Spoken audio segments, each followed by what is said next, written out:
Hi, this is Penn. Penn Jillette, Penn and Teller. Big guy does magic, smaller guy next to me, he does magic too. He doesn't talk that much. Anyway, I wanted to welcome you to In Time. Welcome you all to In Time with Nick. Love you all. Peace. Go get him, Nick.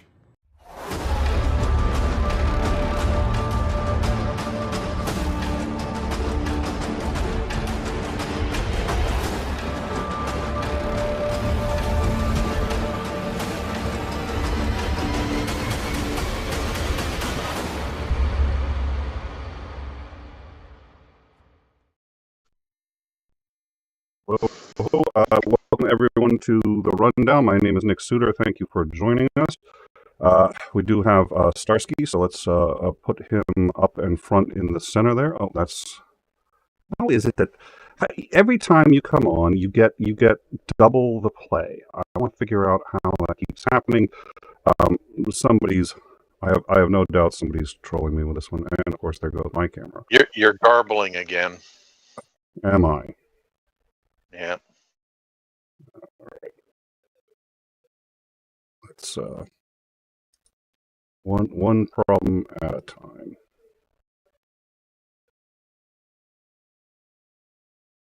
All right. How's my audio at this point? That's good. All right.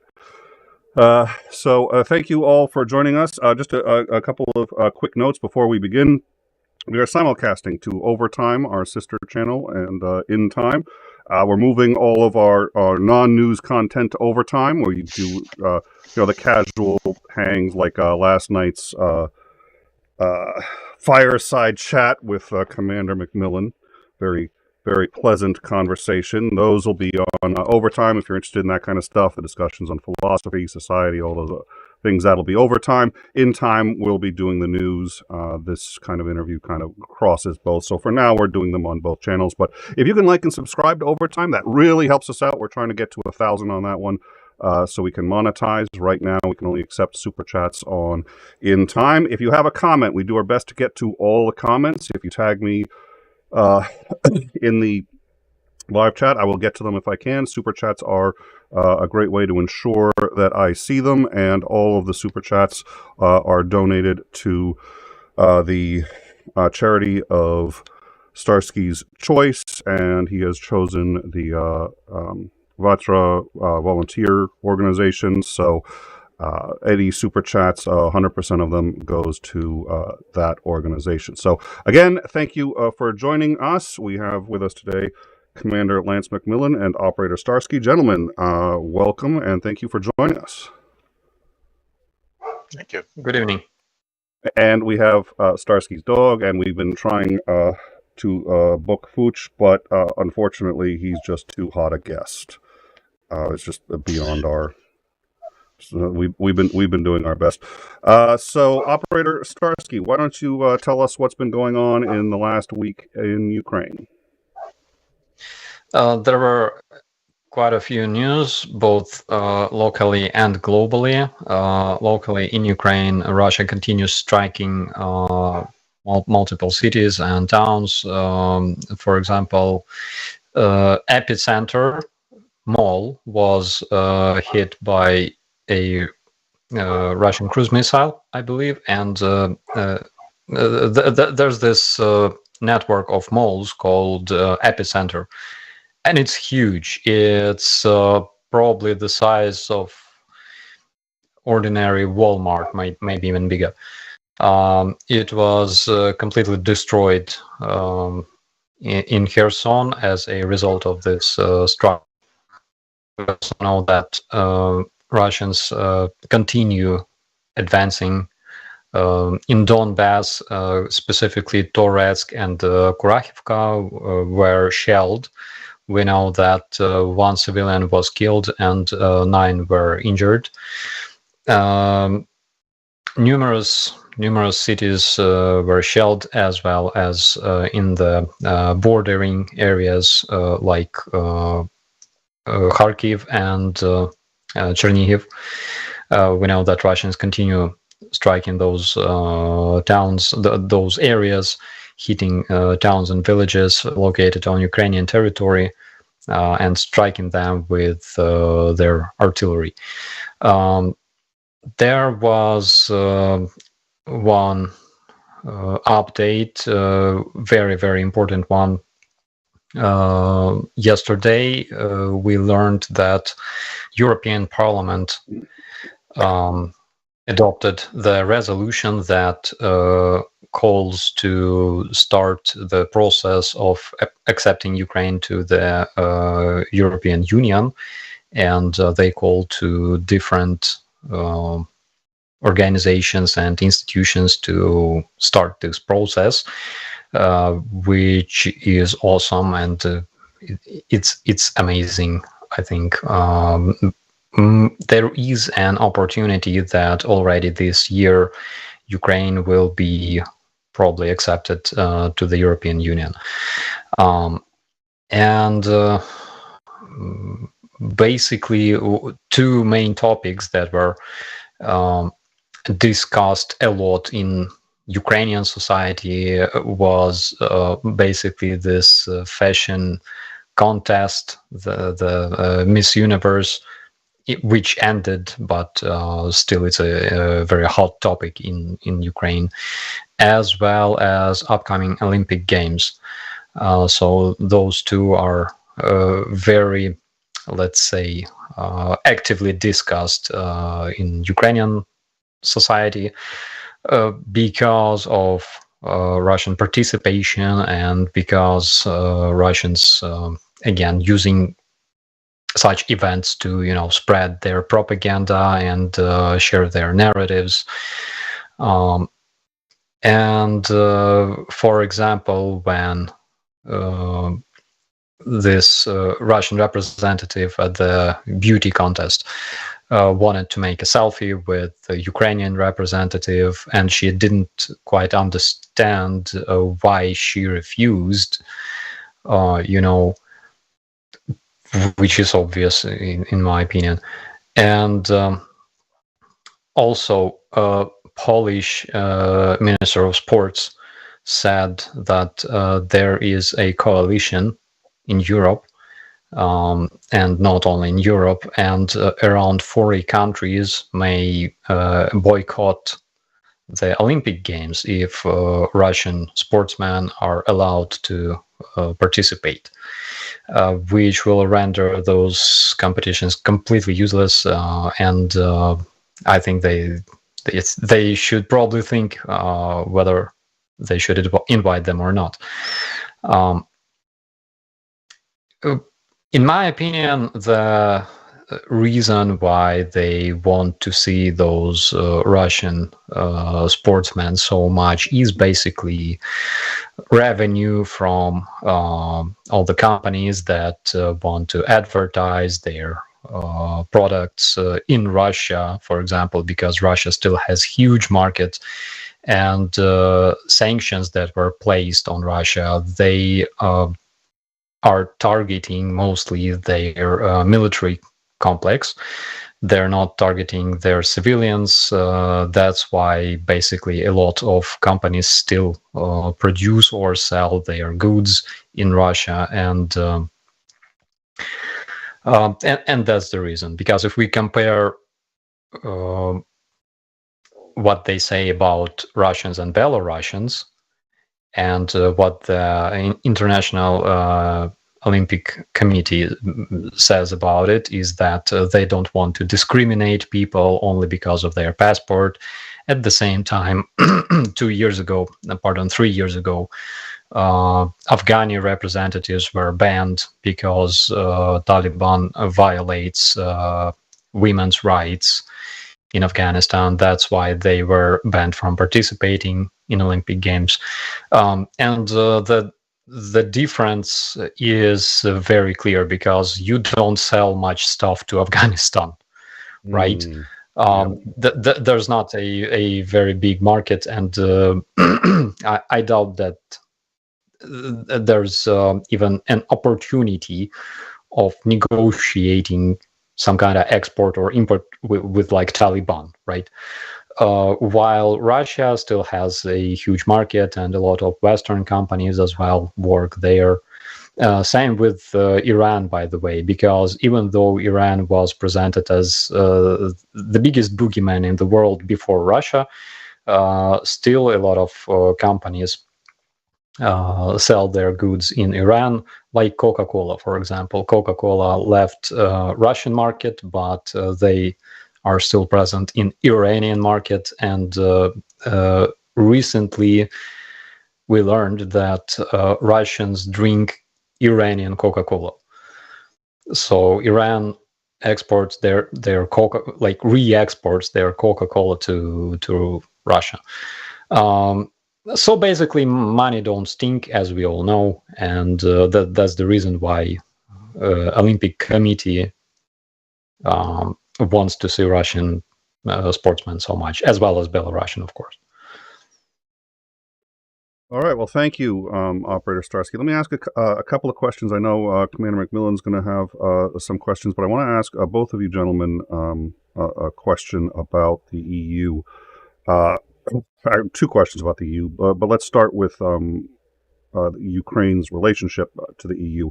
There's a lot of questions as to why did Putin attack Ukraine, and like most things in life, there isn't a single answer. Most answers are not most. There are a lot of correct answers depending on the perspective you're taking and the how and why. What was the straw that broke the camel's back? There could be any number of them, but was it expansionism, that he wants more land? Was it that he wants their resources? Was it that he doesn't even really consider them a people and wants to wipe them out? Is it because he sees them as a threat? It's, it's little column A, little strategic B. But what I'd like to talk about is the concern that Ukraine represented a strategic national interest to Russia. Now, what I mean by this is that Ukraine joining NATO. Oh, I'm getting a background sound from somebody. I suspect it's Commander McMillan. Okay, perfect. Thank you. So, it represented it's in their national security interest to not have NATO on their border. Now, of course, Putin has failed if that was his objective, because we know border countries are now rushing to join NATO as a result of this invasion. But nonetheless, I suspect that played pretty heavily in the decision to invade. The fact that Ukraine could join NATO, and then there would be a NATO member right on their border. I suspect that in talking to the more hawkish elements of the oligarchs and his inner circle, they found that unacceptable. So we've asked, and Commander, you pointed out several times before, that even if Ukraine expels all of the soldiers from from Ukraine, and expels Russia completely from Ukraine, Russia can, as long as they want, until the end of time, continue to send rockets, artillery into Ukraine, killing civilians. At some point, the only way to get this to stop is to get Putin to want to stop it, to give him something that he's willing, that helps him decide, okay, at least for now, he's going to leave Ukraine alone. Is part of that NATO? Is part of that a pledge by Ukraine not to join NATO? So my first question is, of Commander McMillan, would a pledge not to join NATO, in your view, help or assist in some way at some point down the line? Not right now, because neither side is willing to talk about it, but at some point down the line, is it, in fact, do you think necessary for Putin to agree to stop attacking? Is a pledge not to join NATO? And Operator, I'm going to ask McMillan that question first, and then Operator Starsky, the follow-up is, do you think Ukraine would be willing to, if they joined the EU, say they would agree not to attempt to join NATO, if in exchange it meant that Putin vowed never to invade Ukraine again, which would probably give you about 4 or 5 years before he invaded Ukraine again? Let's start with McMillan, please. Sure. I think the first question you need to ask is, why would Ukraine want to join NATO in the first place? And it's because one of the entering arguments to this whole thing for war termination was that Ukraine needed security guarantees that Russia would not attack again. And I think they've clearly showed that they're perfectly willing to, wait a couple years till popular memory has faded, and then they can just repeat the process. And they'll keep doing it until they get what they want. So the only way I think Ukraine can get that kind of a security guarantee, one that says Russia is not going to attack, is to join some large alliance that provides assistance in the event of another Russian attack. And the logical choice for that is NATO. It's already there. The EU would be insufficient? The EU is not a military organization. It's not an alliance. It's basically just a kind of economic and political association, and it's very loose, as we saw with Brexit and the British who were in it saying, "Nah, we've changed our minds." And it doesn't have security guarantees that is what Ukraine would need in this case. Being a EU member is a step towards achieving some degree of security guarantee.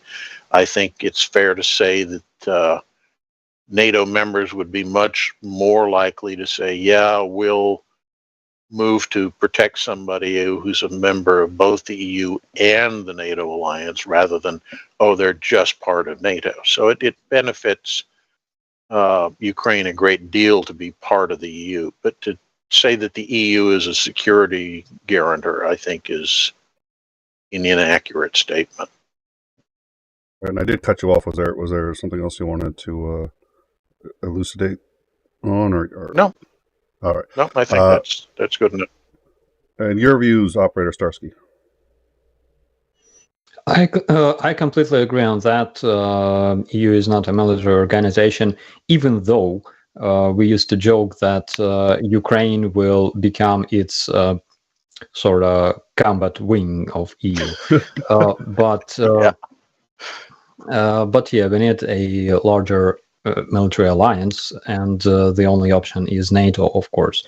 The supporters of the Russian terrorism, they always used to say that the reason why Russia attacked Ukraine was because Ukraine wanted to join NATO, but they completely missed the fact that even before Ukraine decided to join NATO, Russia already annexed Ukrainian Crimea and Donbass.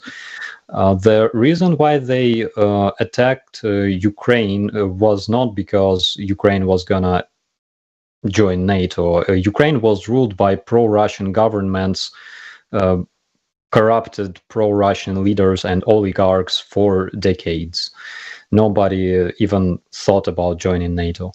And even though Ukraine cooperated with NATO, but the personnel from Russia in the headquarters of NATO was almost 2 times bigger than the personnel from Ukraine. So the only reason they attacked was because they saw opportunity to capture a bunch of territories, as well as strategically important territories like Crimea, which gives them complete control over the Black Sea and docks and ports and stuff like that, as well as big amount of airfields located at the Crimean Peninsula. So that's why they decided to attack Ukraine in the period when Ukraine was the weakest, in the period when our voluntary army was stronger than country's regular army that was completely ruined by all those years of being under command of pro-Russian oligarchs. One of our latest ministers of defense during this period when Ukraine was ruled by pro-Russian oligarchs. One of those ministers had a badge of member of FSB. He was honorable member of FSB. Salamatyn was his last name, I think. So we are talking about completely expansionist war on Ukraine, which was also big time based on ethnic hatred. Instantly, in the end of 2013, when our democratic revolution started in Ukraine, instantly brotherly Ukrainian nation turned into Ukrainian Nazi and junta and things like that. And it was basically a justification for them to start those actions, as we know. So joining NATO will be the only way to make sure that Russia will not attack Ukraine ever again. Russia is not capable of fighting against NATO bloc with using measures other than nuclear weapons, and even despite this hysteria that is being spread by Kremlin, who say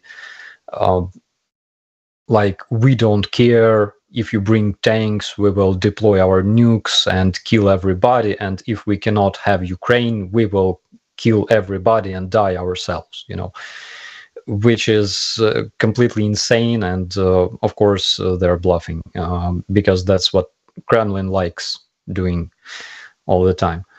So that's the answer, basically. When Ukraine became its own country, there was a series of accords called the Budapest Accords. Did Ukraine receive any security guarantees from, or any guarantees of any kind from Russia during those accords? So we were promised security. We were promised that countries that signed those accords, and we're talking about the US, the UK, and Russia, that they will respect the sovereignty of Ukraine and independence, territorial integrity. There were other agreements, actually, because a couple of days ago, there were exactly 20 years since 2003, when Putin and Ukrainian President Leonid Kuchma signed border agreement, which recognized state borders of Ukraine and Russia. And according to this agreement, Russia and Ukraine agreed to respect each other borders, right? And Putin himself signed that. That wasn't another. That was Putin who signed that. That was Putin who signed that. Yes, exactly. There are pictures available online. So we're talking that you cannot trust Russians because they never keep their word. And also, they are historically known for spreading disinformation and bullshit.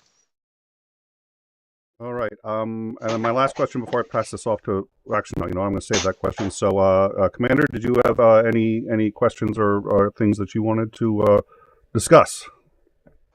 Sure. Assuming the dogs will allow me. Getting a lot of barking here. I'm going to play devil's advocate for a minute.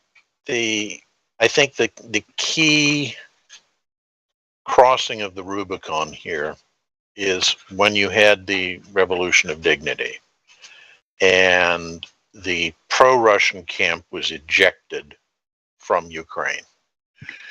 And that essentially made the Russians concerned, which is why in the end they acted. incrementally, first with the Crimean seizure, then with the not infiltrating their troops into Luhansk and Donetsk. We'd never do that. That kind of stuff.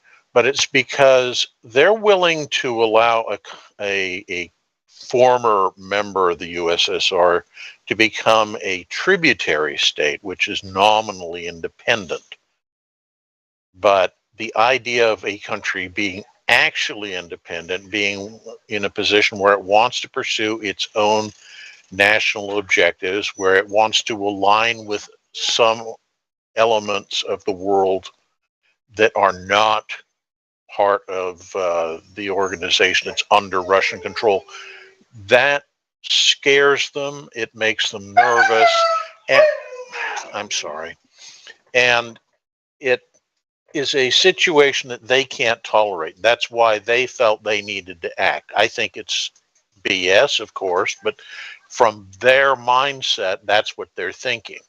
It's that we'll allow a certain degree of independence, but we won't allow true independence. And the moment you start trying to assert your own will, you are now an enemy of us. I think that's in their minds kind of what's going on. They won't admit that publicly, but in effect, that's what it is. I think another thing that adds to this is this ethnic hatred towards Ukrainians, because they don't accept the fact that Ukrainians are a separate nation with our own history and language and culture, because those things were the reason why Ukrainians kept fighting against Russian Bolsheviks, against Russian communists, and against the USSR for decades. And that's why they tried to eliminate this cultural and national memory from Ukrainians, again, for decades, using different methods, using artificial famine known as Holodomor, which killed almost 10 million of Ukrainians in 1932 and 1933. So they tried everything they can. They only failed with understanding that you cannot kill a nation. It's a really hard task, especially such a big nation as Ukrainians. And they cannot realize it this time as well, because the main objective is obviously to eliminate Ukrainians. That's the reason why they keep bombing civilian objects in Ukraine, because basically what they do is what they do. They are killing Ukrainians because this is their objective. Even if it may sound stupid, but we are all their enemies. They consider every Ukrainian their enemy. I think you also have to look at the fact that in the occupied territories, they have kind of been systematically going through and taking people who identify as Ukrainian and deporting them into the Far East, into the Urals and beyond, because they want to break that sense that there is a Ukrainian identity. Yeah, absolutely. They did it in 40s, and they still keep doing that. But those deported Ukrainians it's a different and very, very horrible story, because, for example, just a couple of days ago, we learned one very, let's say, a bunch of very much disgusting facts. For example, Ukrainian, let's say, Ukrainian spies, okay, Ukrainian agents. They contacted through the social network. They contacted Russians who offered Ukrainian children for as basically as sexual slaves. And it's too disgusting to even talk about it. But yesterday I saw those screenshots. I saw them chatting about that. and they were showing pictures of Ukrainian kids that were stolen from Ukrainian territory.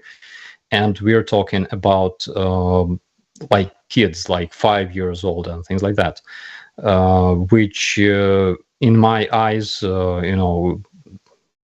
it's hard to even talk about it. If I can ask Yeah. a question before McMillan continues. Commander, you're a graduate of the Naval War College, a student of history. You've seen war, you know that it gets pretty terrible. Is this, in your view, just a regular war, or would you say that this rises to the level of genocide? That's a tough question to answer. I think it does, but you have to look at the fact that something like this occurs very frequently in many wars. You look at World War I and the way the Turks, who still can't come to terms with the fact that they basically committed a genocide on the Armenian people. You get lots of this kind of stuff. What went on in Sri Lanka when you had the Tamil wars, those kind of things. I think, if anything, the prevalence and the frequency of those kind of genocidal wars is actually increasing. Like worldwide? Yeah. I mean, there's a lot of stuff that doesn't make the press, but it's out there. You see it with the, for example, with what's it called now? Myanmar. I want to say Burma, but it's Myanmar. There are a group of people called the Chittagong Hill tribes that are on the border with Thailand. Myanmar's army has been waging a war of genocide against them for probably 20 years now, and it's almost unreported entirely in the normal Western press because it's, out of sight, out of mind, not important, not critical. And I think part of it ties into the fact that, well, as you said with the Russians and, the Olympics and such, if it isn't a money-making thing, we kind of discount it as unimportant and we don't talk about it. We see those kind of things with the civil war in South Sudan, all of that kind of stuff. And I think as we get climate change and other pressures like that, the idea of Malthusian economics, where the pie is only so big, and the more of them that get to have part of that pie, the less of the pie there is for us. Well, if we kick them out so they can't take any of the pie, we get the whole pie for ourselves. And when you have depleting resources, I think that's something that's quite likely to start happening with greater frequency. Joy. All right. Well, aren't you the bearer of good news? Of course I am. All right. I did interrupt you in the middle of your question, so please continue. Oh, okay. Don't have anything else. All right. So let me get to 2 super chats, and then I was hoping both of you would expand on some military questions.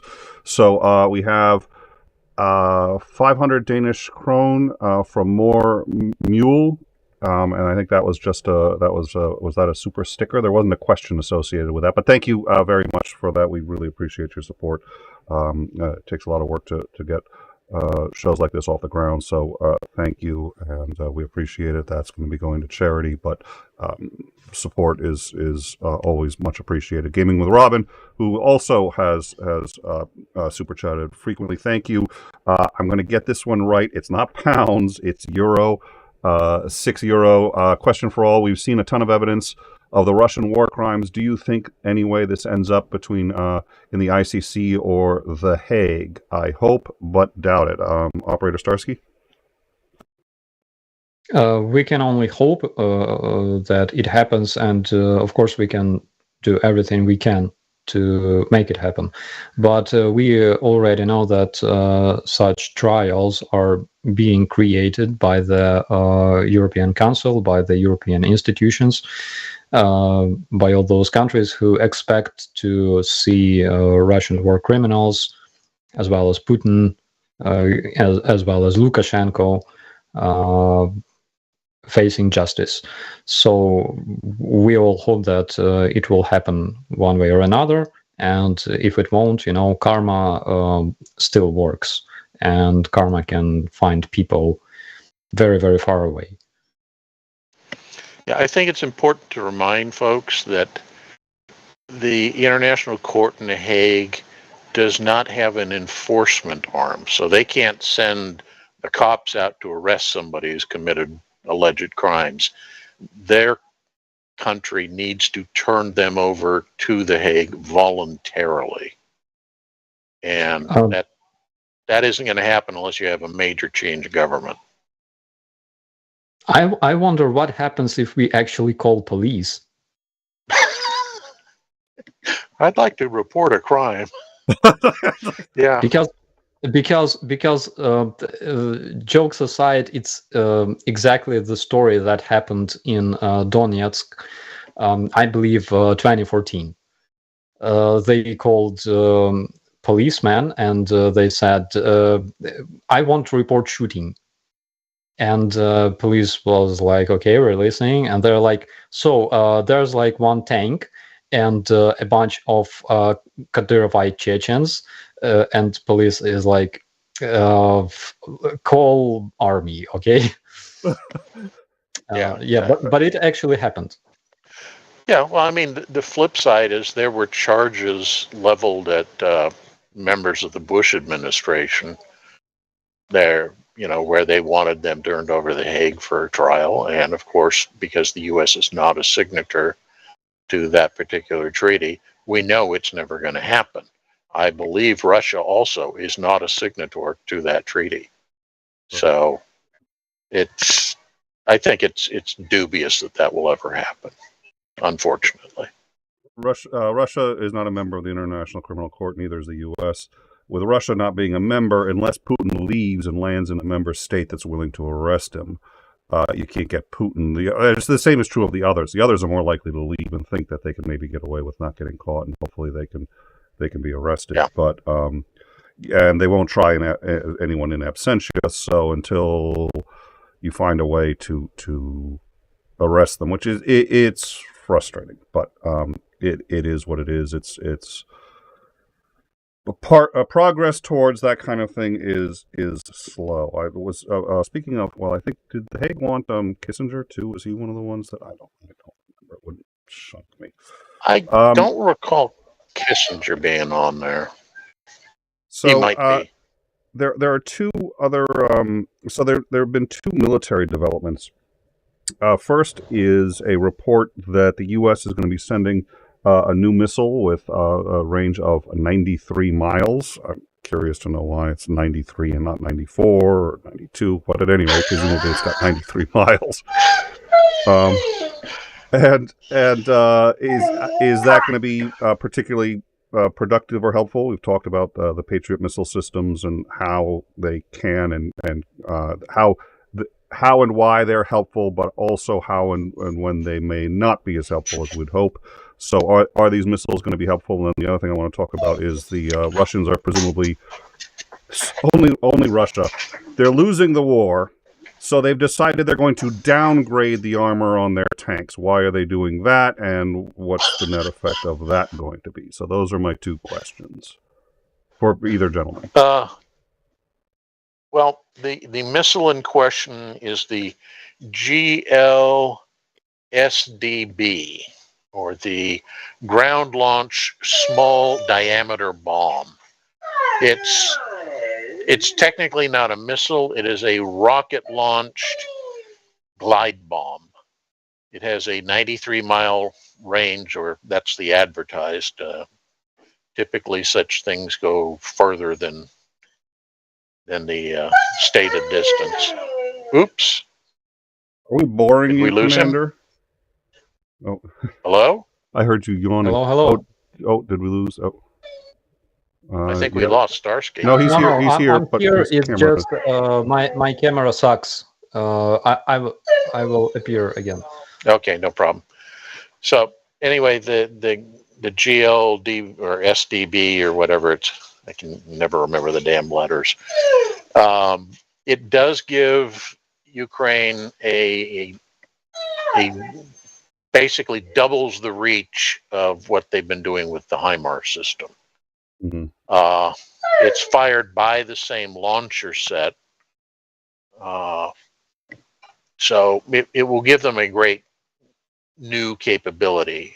No, it's not a game changer, but now it's one of those things that because it can fire farther, it makes the Russian logistic situation even more complicated than it already is. Because as each new weapon system gets introduced that has longer range, the Russians have to keep pulling their supply dumps back further and further, which makes it harder and harder for them to get supplies to the troops at the front.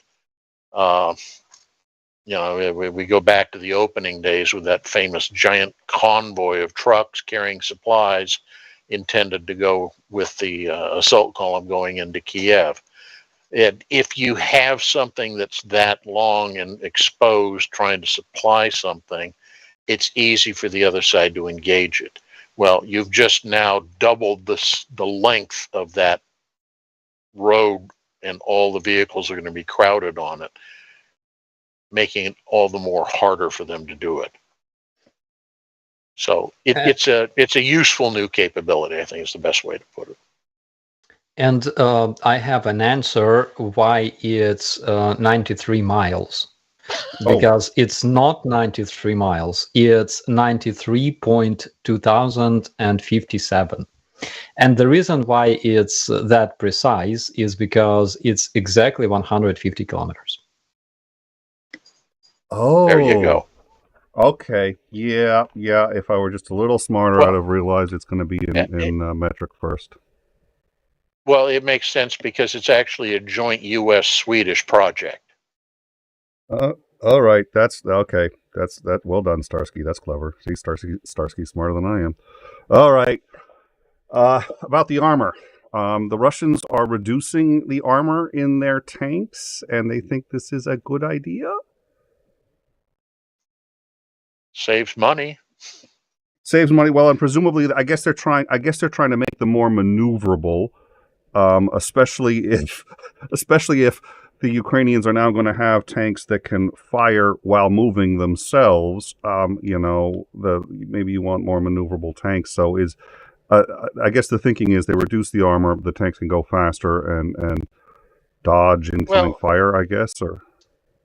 Yeah, perhaps, but I think a more realistic assessment was done, which is between javelins and MLAWs and all the other wonderful missiles that the Ukrainians have been provided, it really doesn't matter how much freaking armor you put on that tank, it's still going to get destroyed.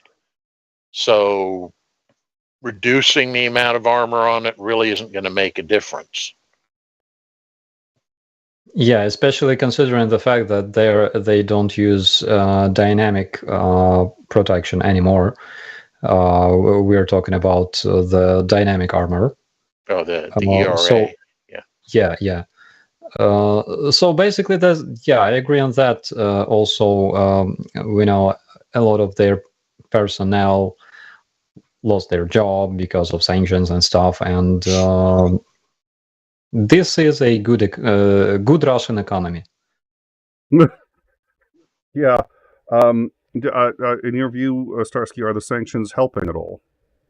And here's why. There are a number of people, especially in the U.S., that say, well, there's still a war going on, so did the sanctions really help or hurting our economy? It's not actually, they can still fight. So do you think the sanctions have been a help? Yes, they help big time. First of all, we see that Russians lost a lot of their influence, and they cannot use their energy resources to blackmail other countries like they did with Angela Merkel, for example. We see that their military production field is suffering as well. We see that they almost spent all their strategic storage of ballistic and cruise missiles, and they are unable to bring it back. They're unable to replace those with new missiles because they can only produce something like 40 per month. And also there's one downside to this, because Russians will only start protesting in case they have nothing to eat. And a lot of, let's say, international companies already did steps towards this. For example, companies like Coca-Cola, McDonald's, and things like that. But because this sector is not targeted specifically by sanctions, people in Russia still can buy stuff and feel happy and not care about what happens in Ukraine at all. But speaking about their military industry, yes, we can see that those sanctions help. And again, most of them only start being effective basically now, like new prices for Russian oil and things like that. So we will see a lot of changes. They are already losing $150 million per day for nothing, basically. And one of my friends, 𝐒𝐤𝐜𝐴, made a calculation. So President Biden promised, I believe, $60 billion, right? $60 billion as a military aid to Ukraine. So my friend 𝐒𝐤𝐜𝐴 made a calculation, and considering the GDP of the United States, it will cost each American citizen as much as 80 cents a day. 80 cents a day. There goes my morning latte. Oh, yeah, you can get a latte for 80 cents, sure. I don't drink coffee anyway, so. And I see all of those people in the commentaries. Of course, a lot of them are not even Americans, but some of them are still screaming in the commentaries, "Bring me back my taxes." So I can do that. Just send me an email with your check, and you'll send my salary can cover that. That's very sporting of you, Commander. I sent you a DM in Discord. If you could check on that. About an hour ago, the Department of Defense announced a new package of security assistance for Ukraine. I've gone through it. It was literally as we were starting the show. You should find that on our Discord too. So if you haven't joined our Discord, where it's up to the minute news on that Discord. That's where we process a lot, and this is a community operated show. We get most of our information from people who submit the news to our Discord, and we have a lot there. So, but that was just as the show was starting. And I don't see anything big there. But if you see anything that's groundbreaking, no, let me know. There are no big ticket items. The one thing that stands out to me, there actually two of them. The first is it doesn't sound like much, but it's going to be significant, which is the 190 heavy machine guns, which are probably M250 caliber machine guns, with thermal imagery sights. So those will be very useful, as it notes, in countering unmanned drones. Well, there are no manned drones, but you know what I mean. Taking down drones that come in, because they're not particularly high speed, and if they do come in at night, the thermal sights will definitely allow you to pick it out as it's coming in to engage it. So those will be helpful. There's also 2 Hawk air defense missile batteries, and I'm sure there's associated equipment on that. Let's see. A number of counter-artillery radars that will be good for counter-battery work at the front. Other than that, it's just basically what I would call operating and maintenance kind of materials. Very important stuff to be sure, but it's not the stuff that we've seen all the discussions about recently about, oh, look, more tanks or what have you. All right, my final. Oh, yes. Yeah, I was going to say, I do know that one of the things that was a little upsetting for some people was that the decision was made not to provide Ukraine with F-16s, fighter jets, and also that we are going to be providing them with the 𝐓𝐢𝐬𝐴 Reaper drone, which is a long-range, long-endurance drone that can carry a couple of Hellfire missiles. So it provides some amount of deep strike capability. The trouble is it's not stealthy, it's not fast. So unless they're not used very carefully, it's going to be easy for those to be shot down by either surface-to-air missiles or air defense jets that come out, interceptors to take them out. You had suggested this prior, and this may be wish thinking, but it's worth noting, which is that, so first of all, the F-16 is another breed of beast, and especially if you're used to flying MiGs, it takes a considerable amount of time and training to learn to properly fly an F-16. So that's been used, at least, as one reason why the U.S. has not supplied F-16s. But you noted that there are rumors that there are pilots from Ukraine that have gone missing. And the suggestion that possibly they are in the U.S. training right now, there's no point in delivering the F-16s before the pilots are ready, but that in fact there's a possibility that the U.S. is preparing to do that.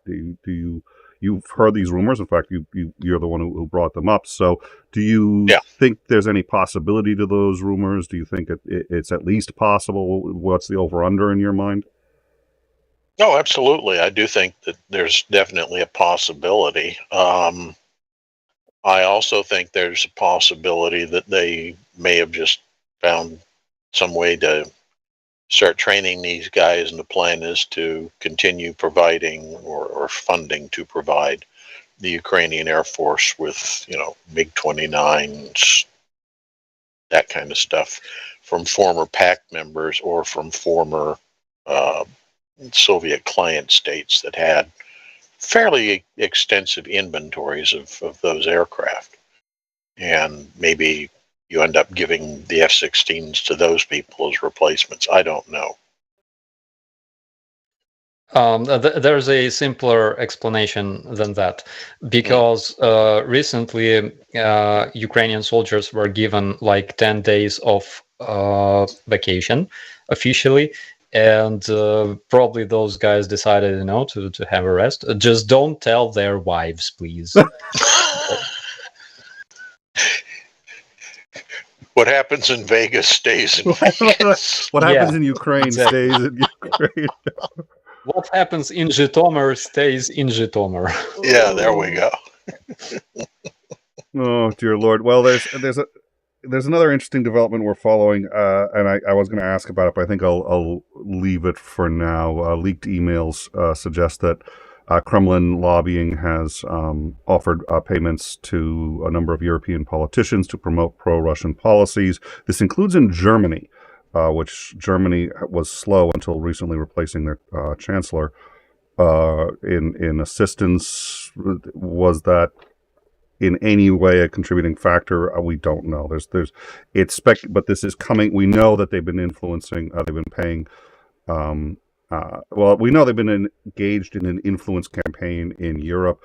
Commander, you and I have talked about quite extensively about their influence in the U.S. Most people are unaware that, for example, a Russian oligarch received from Mitch McConnell who placed it in one of their legislative packages, an exemption so that he could invest in the U.S. Where did he invest? He invested in Mitch McConnell's home district, an aluminum plant there, and has been phenomenally influential in trying to reduce sanctions against Russia.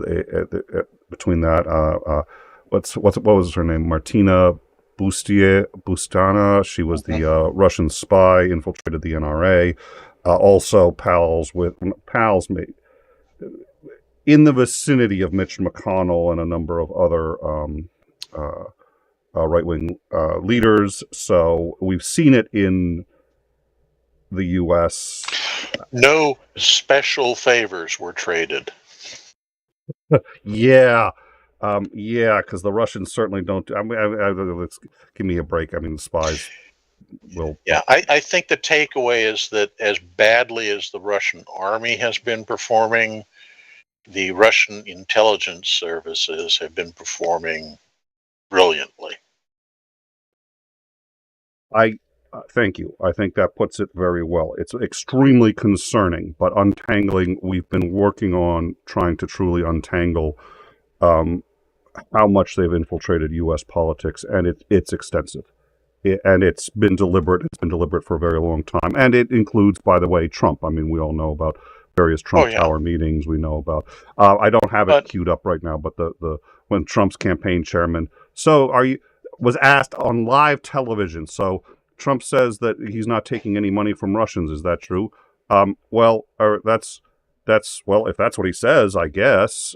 I mean, that's our position. I mean, if he says it, it's true, right? I wouldn't have knowledge of a federal crime. No, not me.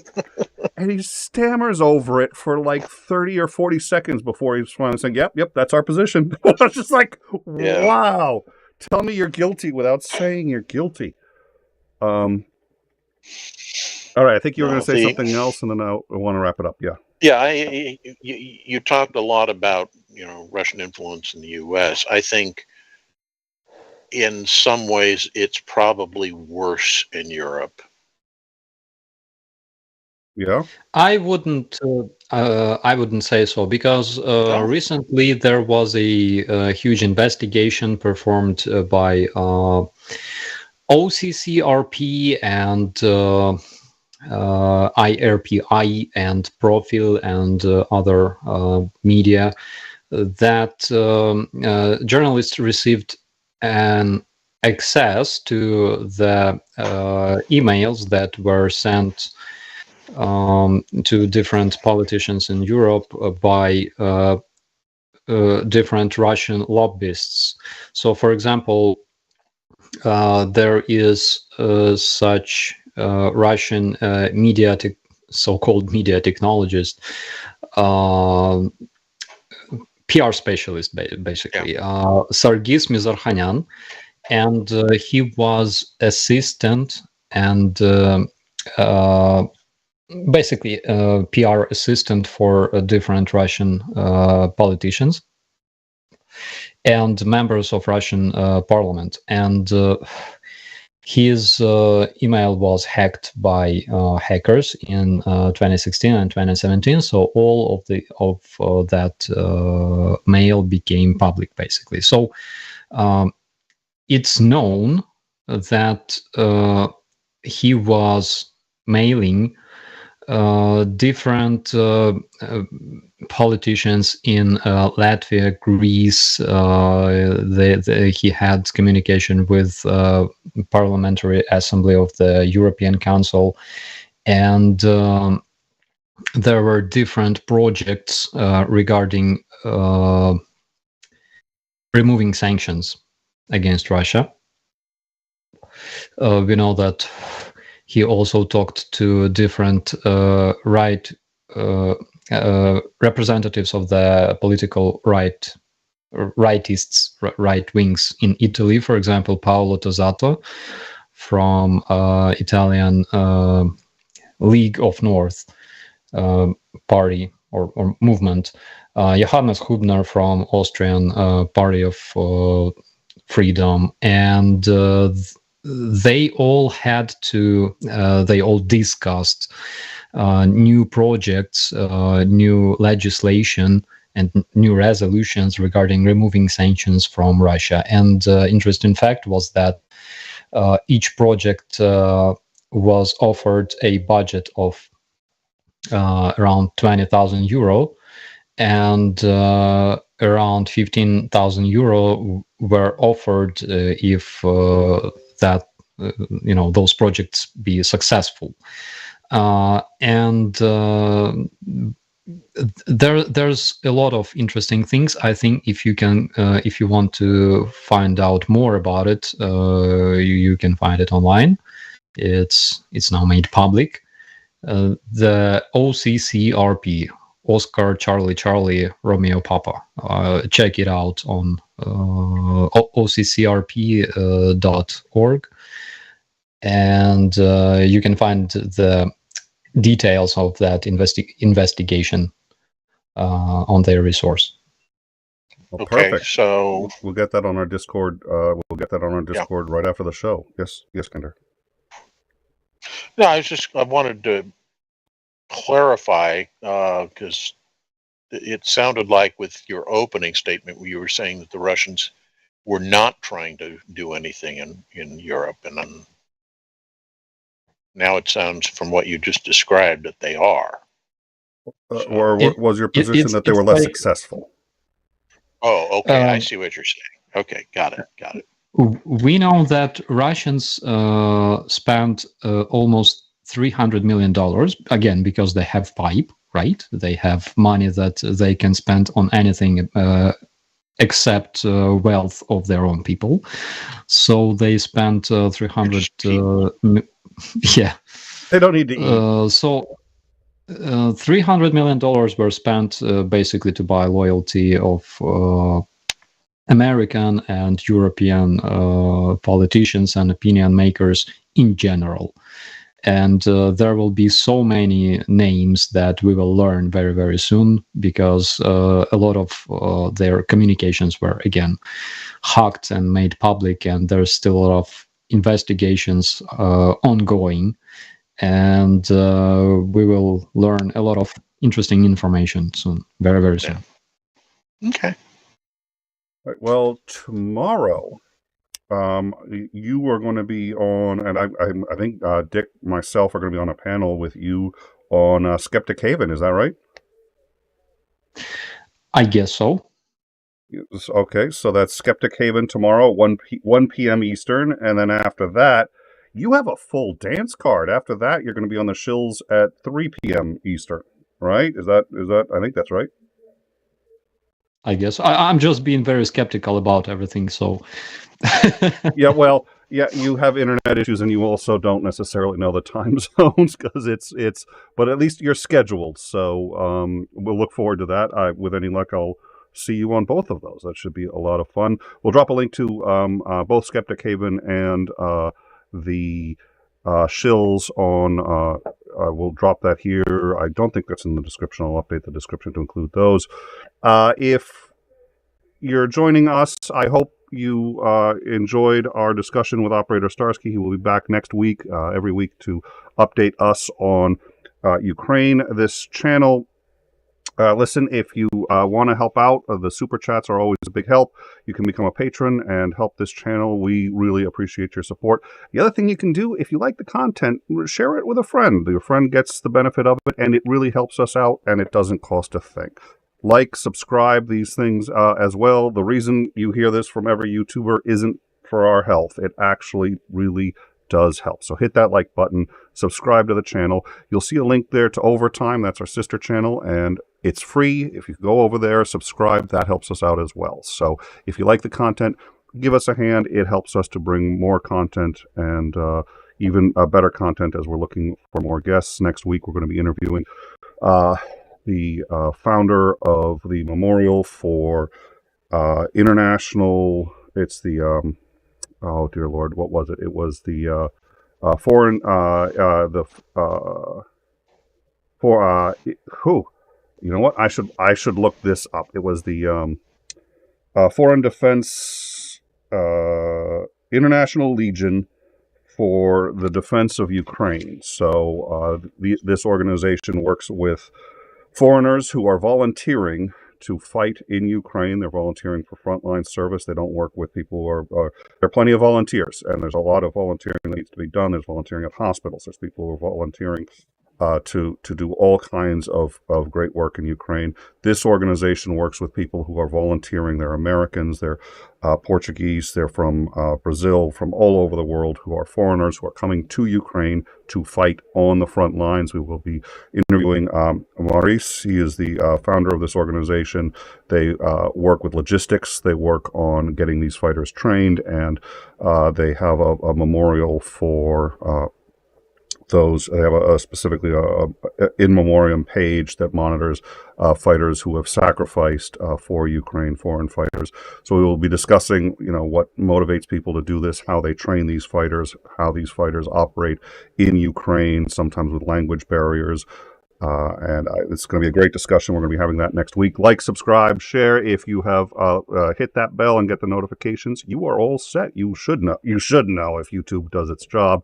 When we have that discussion, join us on the Discord. You'll find that we process a great deal of news there. You will find the most up-to-date news from reliable sources, AP, Reuters, and even ABC, CNN on rare occasion when I'm feeling charitable, on our Discord. So I hope you will join us. Operator Starsky, was there any other thoughts or any other final things you wanted to say before we head out?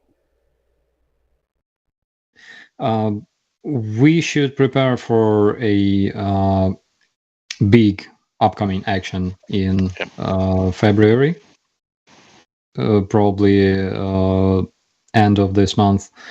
So we will do our job. We will be fighting. We expect all those weapons. They will be very, very useful here in Ukraine. And on behalf of my people, I would like to say big thanks to everybody who supports Ukraine, because it's a proper thing to do.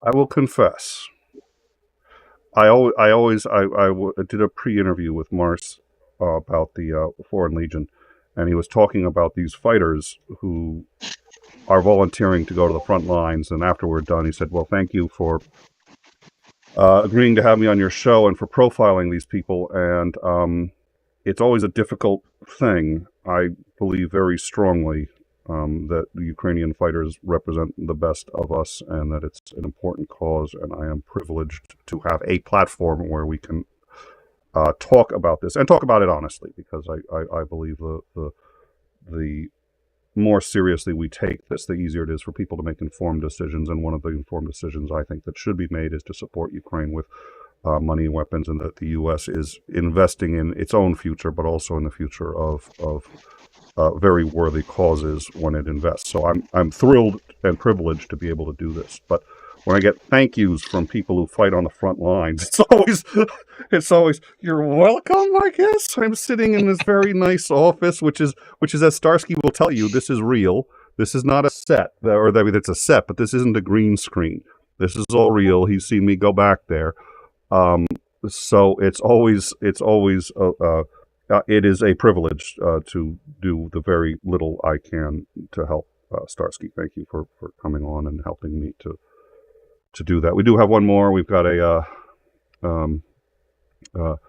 E30, 8 pounds. This is actually pounds. It's not euros. I got it right this time.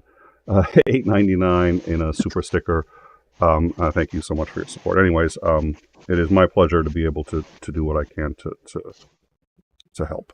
And we look forward to seeing you next week, and certainly to seeing what's coming in the coming months as it becomes easier to fight with the